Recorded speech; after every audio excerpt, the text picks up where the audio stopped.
3 దశాబ్దాలుగా అభివృద్ధికి నోచుకొని తూరంగి గ్రామాన్ని కాకినాడ నగరపాలక సంస్థలో విలీనం చేయాలని కోరుతూ సిపిఎం పార్టీ ఆధ్వర్యంలో నిరాహార దీక్ష చేపట్టారు. ఈ కార్యక్రమానికి తొట్టిపూడి రాజా అధ్యక్షత వహించారు. తొలుత విద్యాదాత మల్లాడి సత్యలింగ నాయకర్ విగ్రహానికి పూలమాలలు వేసి నివాళులర్పించారు. ఈ దీక్షా కార్యక్రమంలో చింతపల్లి అజయ్ కుమార్, వాసంశెట్టి చంద్రరావు, కింతాడ నరసింహమూర్తి, తట్టవర్తి సుబ్బారావు, సిహెచ్ శివకుమార్ తదితరులు దీక్షలో కూర్చోగా CPM rural convener Tirumalasetti Nageswararao, Joga Apparao దీక్షాపరులకు పూలదండలు వేసి కార్యక్రమాన్ని ప్రారంభించారు. పంచాయతీ పాలకవర్గం విలీనానికి అనుకూలంగా తీర్మానం ఇచ్చిన గత ప్రభుత్వాలు, రాజకీయ నాయకులు పట్టించుకోకపోవడం వలన తూరంగి గ్రామం తీవ్రంగా నష్టపోయిందని తిరుమలశెట్టి నాగేశ్వరరావు ఆవేదన వ్యక్తం చేశారు. కాకినాడ రూరల్ ఎమ్మెల్యే పంతం నానాజీ తూరంగి విలీనానికి అనుకూలంగా ప్రభుత్వానికి వెంటనే లేఖ ఇవ్వాలని డిమాండ్ చేశారు. పాలకవర్గం లేకపోవడం వలన సుమారు 50 కోట్ల కేంద్ర ఫైనాన్స్ నిధులను గ్రామం కోల్పోయిందని, ప్రజలు మంచినీటి సమస్యతో ఇబ్బంది పడుతున్నారని చింతపల్లి అజయ్ కుమార్ పేర్కొన్నారు. మాజీ ఎమ్మెల్యేలు కురసాల కన్నబాబు, పిల్లి అనంతలక్ష్మి సత్యనారాయణ కూడా విలీనానికి అనుకూలంగా లేఖలు ఇవ్వాలని కోరారు. విలీనం వలన పన్నులు పెరుగుతాయనే అపోహలను తొలగించేందుకు ప్రజలకు 10 ఏళ్ల పాటు పన్నుల్లో నియంత్రణ, రాయితీలు ప్రకటించాలని దూసర్లపూడి రమణరాజు డిమాండ్ చేశారు. సమస్య పరిష్కారం కాకపోతే న్యాయ పోరాటం చేయడానికి కూడా వెనకాడబోమని హెచ్చరించారు. ఈ కార్యక్రమంలో జుత్తుక శ్రీను, అంబటి రామకృష్ణ, గొట్టుపల్లి కృష్ణ, ఆదర్శ, కె వీరబాబు తదితరులు పాల్గొన్నారు.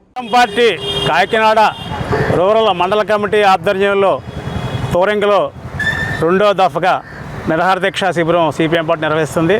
శనివారం నాడు ఇంద్రపాలెంలో సిపిఎం పార్టీ కార్యాలయంలో గ్రామాలు విలీనం చేయాలి, కార్పొరేషన్లో విలీనం చేసి ఎన్నికలు జరపాలని చెప్పి డిమాండ్ చేయడం జరిగింది. ఈరోజు తూరంగిలో జరుగుతుంది, రేపు చిడికలో జరుగుద్ది. అట్లా రామనయ్యపేట, వలసపాకల, వాకలపూడి ఈ 6 విలీన గ్రామాల్లో కూడా ఇట్లాంటి నిరాహార దీక్షలు సిపిఎం పార్టీ నిర్వహించాలని చెప్పి భావించడం జరిగింది.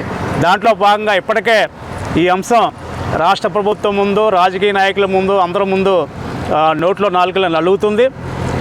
పంతం నానాజీ గారిని మేము కలిసాం, ప్రస్తుతం ఎమ్మెల్యే గారిని. ఈ విలీన సమస్యను వెంటనే పరిష్కారం చేయాలని కోరాం. కోరడమే కాదు, పత్రిక ముఖంగా కూడా మేము వారిని విజ్ఞప్తి చేసింది ఏంటంటే, ఒక ఎమ్మెల్యేగా బాధ్యత స్థానంలో ఉన్నారు కాబట్టి ఈ విలీనానికి నేను అంగీకారమే అని చెప్పి రాష్ట్ర ప్రభుత్వానికి లేఖమ్మని చెప్పి మేము కోరుతున్నాం.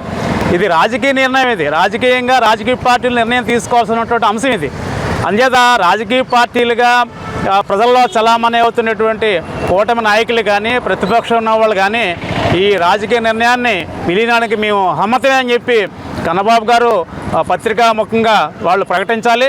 అట్లాగే కూటమిలో నాయకులైన పిల్లి సత్యబాబు, అనంతలక్ష్మి గారు కూడా పత్రిక ముఖంగా వాళ్ళు ప్రకటించాల్సిన అవసరం ఉంది. ఎందుకనంటే 15 సంవత్సరాలుగా ఈ ప్రాంతాలకు ఎన్నికలు లేవు. పిల్లి సత్యబాబు గారు, వెంకటేశ్వరరావు ఎమ్మెల్యేగా ఉన్నప్పుడు కూడా విలీనాన్ని అడ్డుకున్నారు, లేకపోతే సరైన చర్యలు తీసుకోలేదని చెప్పి ప్రజల్లో నానుడి. అందుచేత పిల్లి సత్యబాబు గారు, అనంతలక్ష్మి గారు కూడా మాకు విలీనానికి అంగీకారమే అనేటువంటి ఒక పత్రిక ప్రకటిస్తారో, లేదా చంద్రబాబు నాయుడు గారికి లేఖ ఇస్తారో వారు కూడా లేఖ ఇవ్వాలి. మీడియా మిత్రులకు, అలాగే ముందుగా రూరల్ ప్రజానీకానికి సిపిఎం పార్టీ తరఫున నమస్కారం.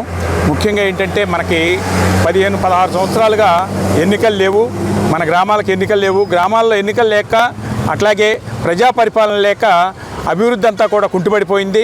అన్ని గ్రామాలన్నీ కూడా మురుక్కుపాలుగా తయారైనాయి. రోడ్లు లేవు, మంచినీళ్ళు లేవు, డంపింగ్ యార్డులు లేవు. ఈ విధమైన సమస్యలతో ప్రజానీకం అనేక ఇబ్బందులు పడుతున్నారు. అయితే మనకి ఎన్నికలు లేవు సరే కదా, అటు కార్పొరేషన్లో కలవకుండాను, ఇటు పంచాయతీ ఎన్నికలు లేకుండాను కూడా దాదాపుగా 15 సంవత్సరాలుగా త్రిశంకు స్వర్గంలో కొట్టుమిట్టాడుతున్నాయి మన గ్రామాలు. ఎందుకంటే దాదాపు గతంలో చంద్రబాబు నాయుడు ఉండగా గవర్నర్ ఆర్డినెన్స్ తీసుకొచ్చారు. ఏమని అంటే, పంచాయతీ రాజ్ నుంచి ఈ 6 గ్రామాలని కూడా విడదీసి కార్పొరేషన్లో విలీనం చేయడం జరిగింది అని చెప్పారు. కానీ విలీనం అయితే జరిగింది, కానీ దానికి సంబంధించినటువంటి జరగాల్సిన కార్యక్రమం అంతా కూడా జరగలేదు. ఆ విధంగా అటు కార్పొరేషన్ కాకుండా, ఇటు గ్రామ పంచాయతీలు కాకుండా త్రిశంకు స్వర్గంలో కొట్టుబిట్టాడుతున్నాయి. ఆ విధంగా మనకు రావాల్సినటువంటి నిధులు రావట్లేదు, అభివృద్ధి కుంటుపడిపోయింది. అయితే మనకి ఎవరైతే అధికార పార్టీ నాయకులు ఉన్నారో, ఈరోజు ఆయన మొన్నటి వరకు కూడా మనతో కలిసి పోరాడారు ఈ గ్రామాలన్నీ కూడా విలీనం చేయాలని చెప్పి. అయితే మనం కోరేది ఏంటి, ఆయన్ని ఇప్పుడు తక్షణం ఈ యొక్క గ్రామాలను విలీనం చేయాలి అని చెప్పి ప్రభుత్వానికి రూరల్ ఎమ్మెల్యేగా ఒక లేఖ ఇవ్వాలని చెప్పి మనం ముఖ్యమైన డిమాండ్తో ఈరోజు నిరాహార దీక్షలో మాట్లాడుతున్నాం. అదేవిధంగా మిగిలిన రాజకీయ పార్టీలు ఎవరైతే ఉన్నారో అది ప్రతిపక్షంలో ఉండగా విలీనం చేయాలని చెప్పి పోరాడుతున్నారు.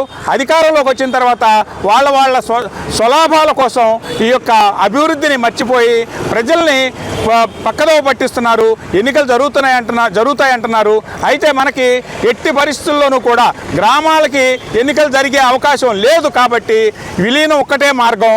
విలీనం చేసి ఎన్నికలు జరపాలనేదే మన సిపిఎం పార్టీ యొక్క డిమాండ్.